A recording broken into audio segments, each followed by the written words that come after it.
everyone, and welcome to another episode of Éxito. I am Laura, and today we're talking about something that is often overlooked in our industry: what it truly means to meet people where they are. When we think about serving diverse communities, it's easy to assume the conversation begins and ends with language. And yes, while language certainly matters, it's really just the starting point. Building trust means understanding people's experiences, their financial realities, their culture, and the unique barriers that they might face. Today, I'm joined by two people who approach that mission from different perspectives. We have Eva from our community lending marketing team, who helps to ensure the resources that we create are not only translated, but culturally relevant and meaningful. And then we have Alvaro Molina, a Guild mortgage loan officer who works directly with families every day and has partnered with our team to help make those resources more accessible, specifically to Spanish speaking communities. Today, we're going to talk about why representation matters, how education builds confidence, and what loan officers can do to become trusted resources. Thank you both for coming on today and joining me. Um, thank you, Well, guys. thank you for having us. Give me a little bit of an intro, a pitch into who you are. Eva, do you want to go first? Who are you?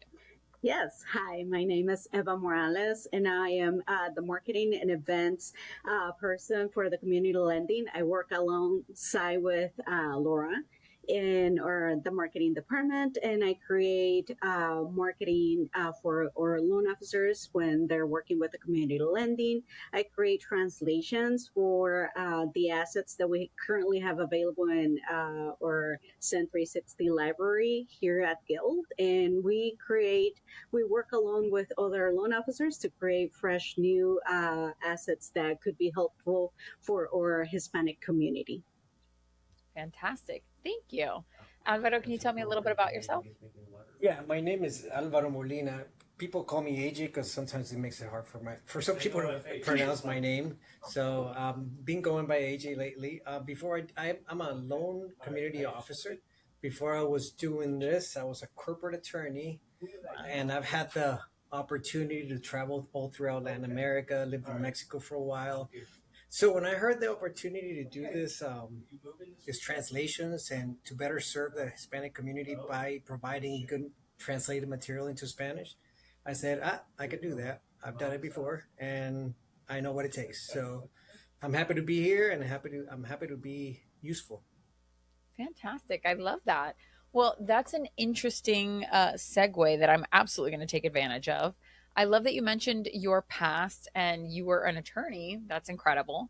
Do you think that that has helped the way that you do business now? How do you think, what aspect of your past life do you think seeps into what you do every day now?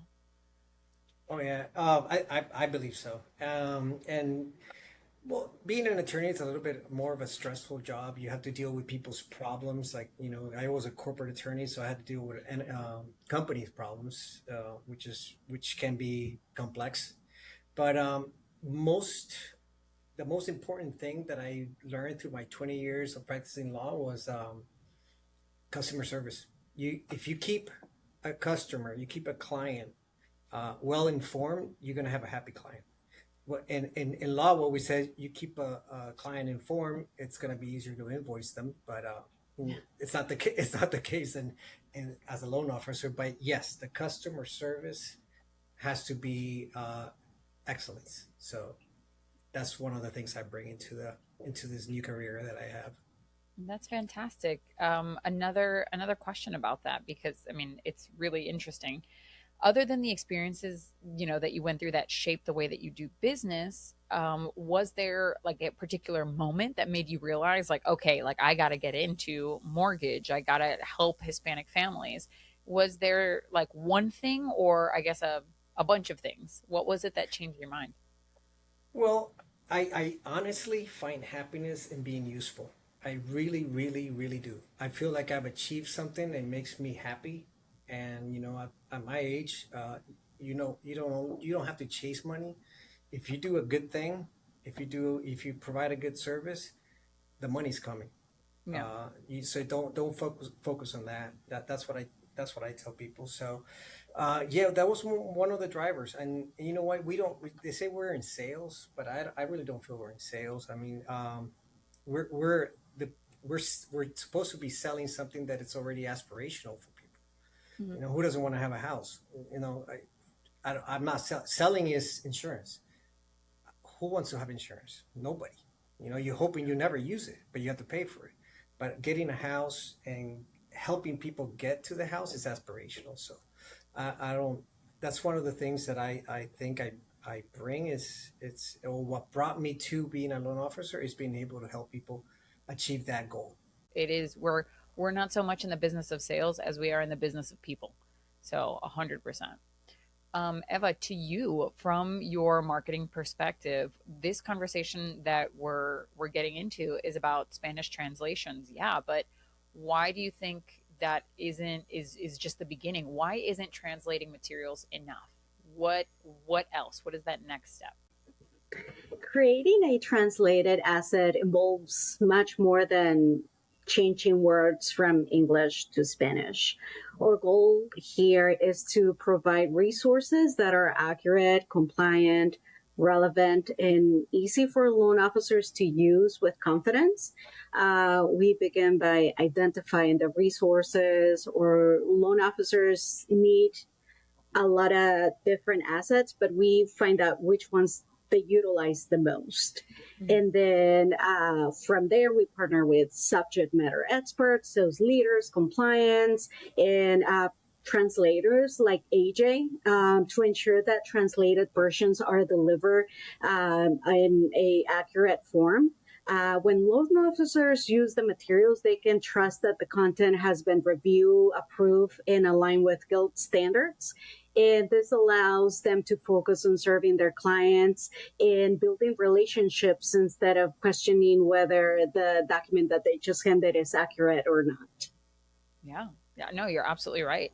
And you know what? That brings up an interesting point because translating materials is just the beginning. There's so many layers that it involves, and then I can't help but think about both of your backgrounds. I feel like Eva, you translate these materials, but you come from a place of marketing, so you create things that are aesthetic, but you create things that people want to read. And I feel like AJ, you come at it from a past of being analytical, of being a formal, of due process. So you have this mindset of thorough. So now take those two things and put it in when it comes to translating materials. How, for both of you, how do we go from simply translating words and now we're communicating a message to these communities? Because it's not so much from English to Spanish, but it's the kinds of Spanish that will resonate with the community that people will be like, I trust them. This is relatable. Can you speak to that? Either one. It's Ladies first. Thank you.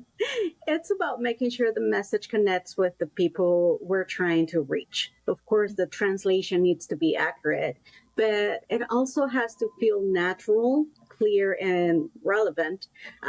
So we have to review the pieces that we translate for tone, mortgage terminology, compliance requirements, and Guild's brand voice. And then as we review it, we kind of ask ourselves, would a native Spanish say it this way? If it doesn't sound natural, we have to adjust it. So when people are reading it, they feel like they're connecting with what we're presenting them. I agree with what Eva said. I mean, you have to keep in mind who the audience is. And, one of my challenges was that I was coming from a world where you have to be extremely precise and careful with what you write. And it's, sometimes you have to even hide words in your sentences and just you have to, it was a different audience. Usually, you guys know, I mean, when you read legal, who wants to read legal papers? Nobody. It's just a whole bunch of words, and you're like you're tired after the second paragraph. So we had to, and Eva helped me out a lot on this. We had to keep in mind who we were talking to.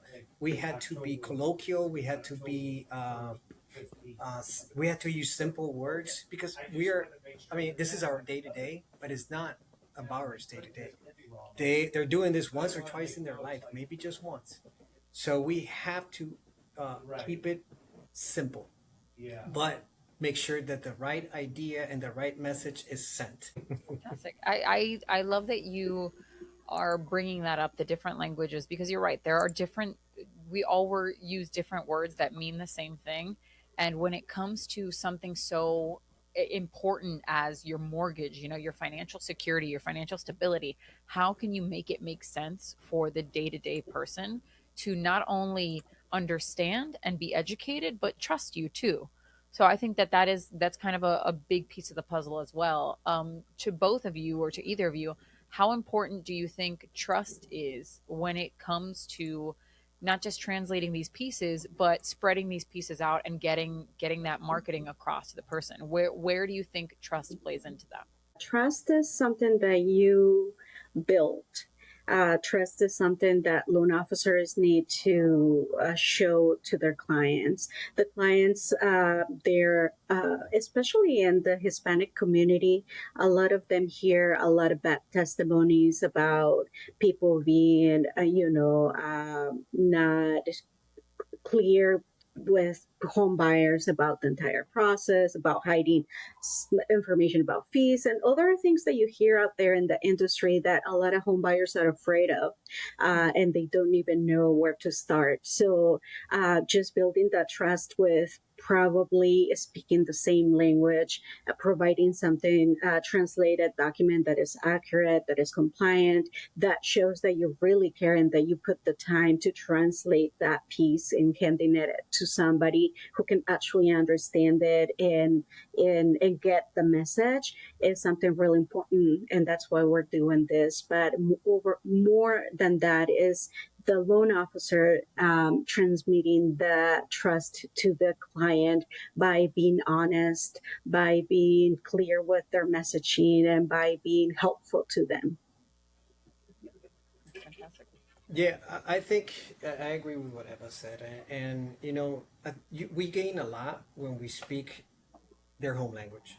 We gain a lot when we give them material that is culturally connected, and they can understand it, and it's simple. I think we gain a lot by doing that. The rest has to be something that the loan officer has to do. Loan officer has to be transparent. It has to have it must he or she must have the client's best interest in the whole process. If they're not doing that, or if they're fake about that, it's gonna come out, and they're Yeah. gonna see it. So I mean, you gotta keep in mind, and I try to do this all the time, and I hopefully I'm so successful at it. Is this is the biggest financial decision that they're gonna make. So you have to the material that you send them doesn't cannot sound awkward.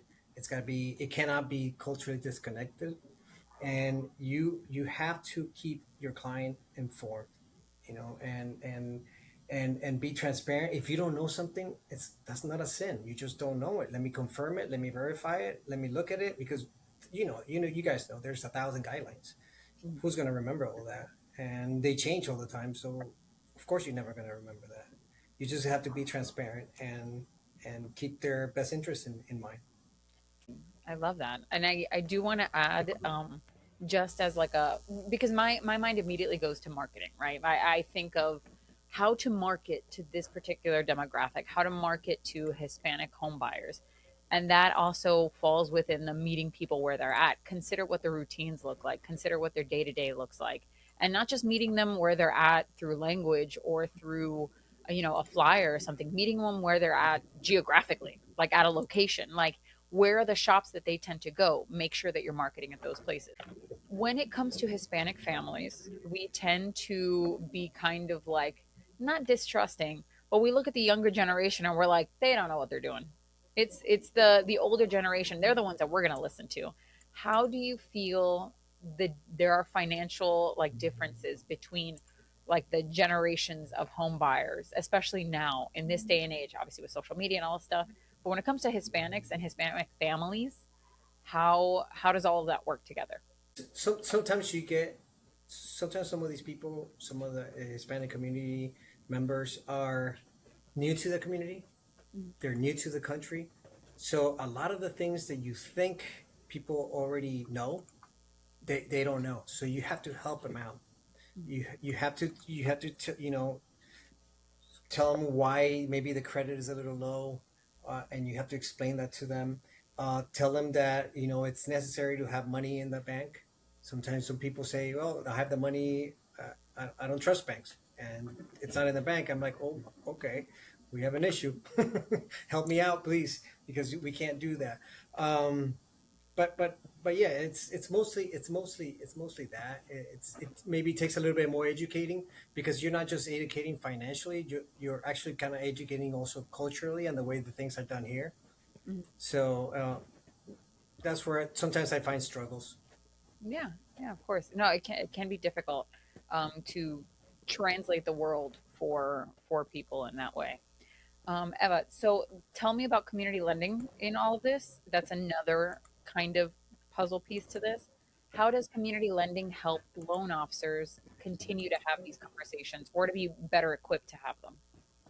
Oh, absolutely. So community lending focuses on meeting people where they at. Literally, they go out to uh, great extents to make this information available in a setting where normally they wouldn't. People would gather. Like somebody doesn't really go into some offices or uh, any place where like the salespeople are, but they're willing to go to community events, to schools, to churches where this information is presented. So basically, the whole program that we create is going and providing this information to the community in a setting and an environment where they feel comfortable about listening and learning about the home buying process. Absolutely. And Eva, how important is community presence compared to just advertising online? I think you made some of those points, but some people are more willing to go online and post online and do a lot of that, but don't see a lot of, maybe they don't see as much feedback. So how important is being out there in the community?